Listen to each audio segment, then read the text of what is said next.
मुसरत चीमा साहिबा ये कह रही थी कि नून लीग चाहती है कि लाशें गिराई जाएं और लाशें गिरा के उस पर सियासत का प्लान है ये पूरा नून लीग का, और ये पंजाब हुकूमत या फिर हुकूमत की ऐसी कोई पॉलिसी नहीं है।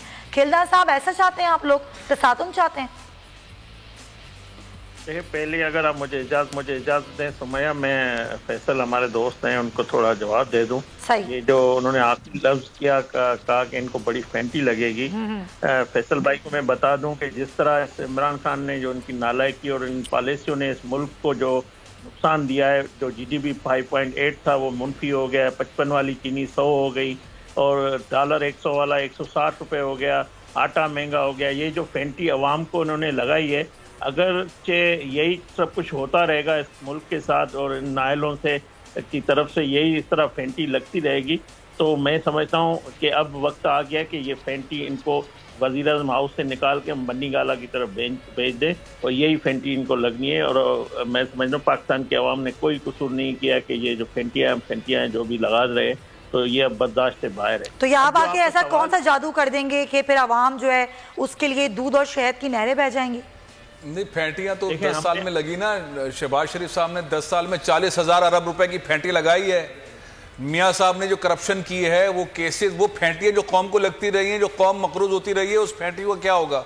इमरान की फैंटियां अलग है, जो पीपल्स पार्टी ने और नून लीग ने करप्शन की फैंटियां लगाई है, वो कौम का पैसा वापस कब आएगा, वो पाकिस्तान कब आएंगे? सीधी सी बात है ना खेल साहब, इसमें कोई। फैसल भाई, किसी केस में अगर शहबाज शरीफ को तो 2 साल हो गए जेलों में रखा हुआ है, अगर किसी केस में 1 रुपए की भी करप्शन जो उसने मुल्क का मतलब नुकसान दिया हो साबित कर दें, तो मैं तो कहता हूं कि ये इस हुकूमत के पास सारे इख्तियार भी हैं, सारे इदारे अंडर में, ये सारे सियासी इल्ज़ामात हैं। बात ये कि देखो, प्रैक्टिकली इस मुल्क जब नवाज शरीफ साहब वज़ीर-ए-आज़म से मुल्क कहाँ खड़ा था, आज कहाँ खड़ा हुआ है। बात ये देखनी है अवाम, और ये हम जो कुछ भी कर रहे हैं वो अवाम की ताकत से कर रहे हैं। हमने जो जलसे किए हैं, PDM ने पुरअमन जलसे किए हैं। समया, मैं आपके सवाल पे आ रहा हूँ। हम ना पार्लियामेंट पे हमला करना जा रहे हैं, ना हम PTV पे हमला करना चाहते हैं। डंडा बरदार फोर्स क्या कर रही है लाहौर में? खेलदार साहब, देखिए, जो कारकुन झंडा उठाएगा उसके साथ डंडा होगा, वो झंडे में लगा होता है। ये झंडा ऐसे नहीं उठेगा। झंडे तो नहीं लगे उस डंडे में, झंडे तो नहीं लगे। तो झंडा उठाना हमारा जमहूरी हक है, आईनी हक है। ये झंडा नहीं लगा उस डंडे में, वो डंडा बिल्कुल खाली है।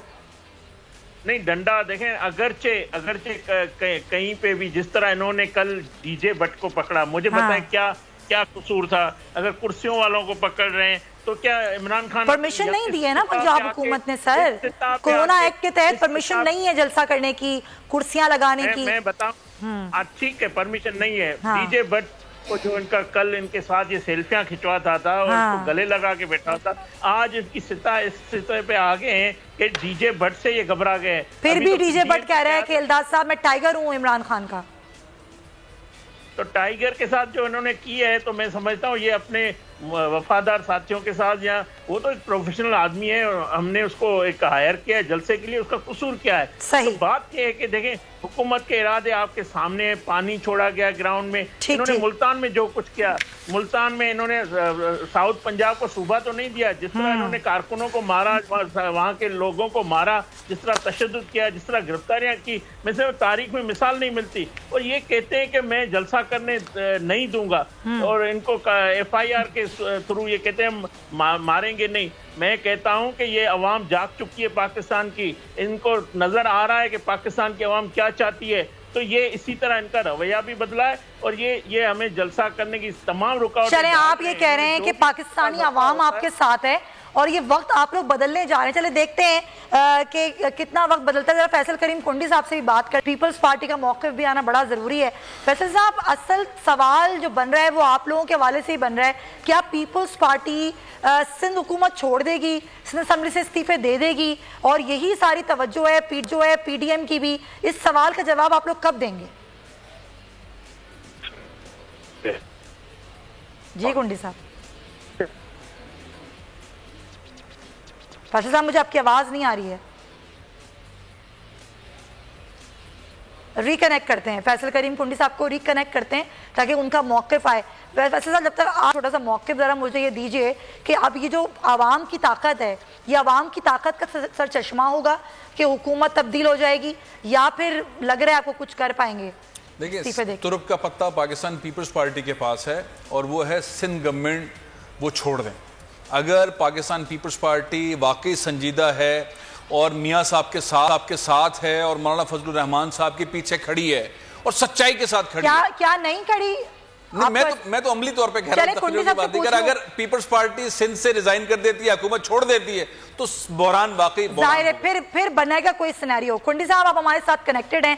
सवाल मेरा जो था वो यही था कि कब आप लोग इस्तीफे देंगे, ये सवाल बहुत बड़ा है, उसके बाद ही कोई सिनेरियो क्रिएट होगा। देखें, पीडीएम की लीडरशिप ने यह फैसला किया था कि अब 31 दिसंबर तक तमाम पार्लियामेंटेरियन जो है अपने इस्तीफे अपनी पार्टी लीडरशिप के पास जमा करा। सही। वहाँ पर अपने चेयरमैन बिलावल की प्रेस कॉन्फ्रेंस भी सुनी थी कि पाकिस्तान पीपल्स पार्टी इस पे सीसी की मीटिंग कॉल करेगी और सीसी की मीटिंग इसकी जो है वो तौसीक करेगी। अब इंशाल्लाह लाहौर की मीटिंग जलसे के बाद पीपल्स पार्टी के सीसी का इजलास होगा, वो इसकी तौसीक करेगी। अच्छा। और उसके बाद जो है इंशाल्लाह जो भी फैसला होगा तो पीपल्स पार्टी इससे पीछे नहीं हटेगी। जो लोग समझते हैं कि पीपल्स पार्टी शायद इस्तीफे न दे, फांसी के फंदे कबूल किए हों, जहाँ पे उनकी लीडरशिप में जो है वो शहीद हुई हो, कोड़े खाए हों, जेलें काटी हों, तो ऐसे सिंध हुकूमत हम 10 कुर्बान कर सकते हैं। अच्छा। तो इस पे इंशाल्लाह आप टेंशन न लें। नहीं, मुझे तो खैर कोई टेंशन लेने की जरूरत नहीं। शायद पीडीएम को टेंशन हो सकती है। जो ले नहीं, जिसको भी है, मैं आपका नहीं मतलब है कि आपके तवज्जो से जो भी टेंशन लेना चाहते टेंशन न ले। हम वो लोग नहीं है कि जब वसीफे देंगे तो फिर हम वापस उसके सीफों को वापस लेकर और आंखें नीचे। आप कह रहे हैं सीसीए में जरूर जल्दी ही फैसला हो जाएगा और आप लोग अपनी कमेटी में बैठ के फैसला कर लेंगे और दे देंगे इस्तीफे, इसमें कोई रुकावट नहीं होगी, यही कहना चाह रहे हैं आप कुंडी साहब? हमारी सेंट्रल रिव्यू कमेटी, हर फैसला हमारा सेंट्रल रिव्यू कमेटी उसकी तौसीक करता है। सेंट्रल रिव्यू कमेटी की मीटिंग होगी और जलसे के बाद और इंशाल्लाह सीसी की मीटिंग के बाद पीपल्स पार्टी ये फैसला कर लेगी। बहुत शुक्रिया फैसल करीम कुंडी साहब, खेलदार साहब, फैसल अजीज खान साहब, तमाम बहुत शुक्रिया। और जाहिर है अब ये कुछ दिनों की ही बात है, 31 तो अब बहुत ही करीब है और 2 रोज़ बाद अगर ये फैसला हो जाता है और ऐलान कर दिया जाता है तो फिर देख लेते हैं कि अब वाकई मुल्क में कोई ऐसी बहरानी कैफियत पैदा होती है और हुकूमत की मुश्किल खड़ी होती है नहीं। लेकिन अब ज़रा इस सेगमेंट में बात करूंगी कि नाजरीन, दुनिया भर में आज इंसानी हुकूक का दिन मनाया जा रहा है, लेकिन हमारे कश्मीरी बहन भाई जो कि कई सालों से जुल्म सितम सह रहे हैं, बिला वजह की एक जुल्म उन पर ढाया जा रहा है। 80 लाख शहरी हैं जिनकी खतरे में हैं ज़िंदगियाँ, और जो भारत है वहाँ पर तो खुद अक़लियतें महफूज नहीं हैं, वहाँ पर तो अपने लोग उनके महफूज नहीं हैं। इसलिए बात करने के लिए मेरे साथ मौजूद हैं ब्रिगेडियर हारिस नवाज साहब। हारिस साहब, बहुत शुक्रिया। बहुत कुछ है भारत के हवाले से। अगर हम बात करें जो कश्मीर में जुल्म सितम हो रहा है वो अलग है, जो भारत में खुद अक़लियतों के साथ जुल्म सितम हो रहा है वो अलहदा है। LOC खिलाफ वर्जी करके LOC में बाज बसने वाली शहरी आबादी को जिस तरह भारत निशाना बना रहा है, ये सारे जुल्म सितम, ये सारी दहशतगर्दी जो पूरी दुनिया में भारत कर रहा है बेनकाब हो चुकी है। क्या कहेंगे आप इस पर? भारत का क्या मुस्तकबिल है?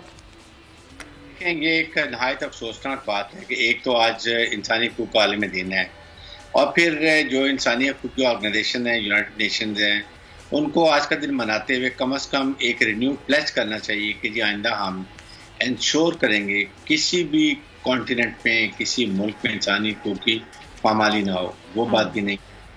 और जिस तरीके से इंडिया, पहले उन्होंने कश्मीर को देखें, आज तकरीबन 1.25 साल से ऊपर हो गया है और उन्होंने वहाँ पर जो इंसानी हकूक़ की पामाली की है, जो जुल्म बर्बरियत की है, कोई लिहाज उनको नहीं। और फिर दुनिया की तंजीमें कहती नहीं लेकिन कोई अमल नहीं करवा सके। उसके बाद आप इंडिया में देखें, CAA ले आए, NRC ले आए, उसके बाद माइनॉरिटी के जुल्म बर्बरियत है वो हमें सबको मालूम हो रहा है क्या कर रहे हैं। फिर उसके बाद डेली राइट्स में 53 मुसलमानों को मार दिया।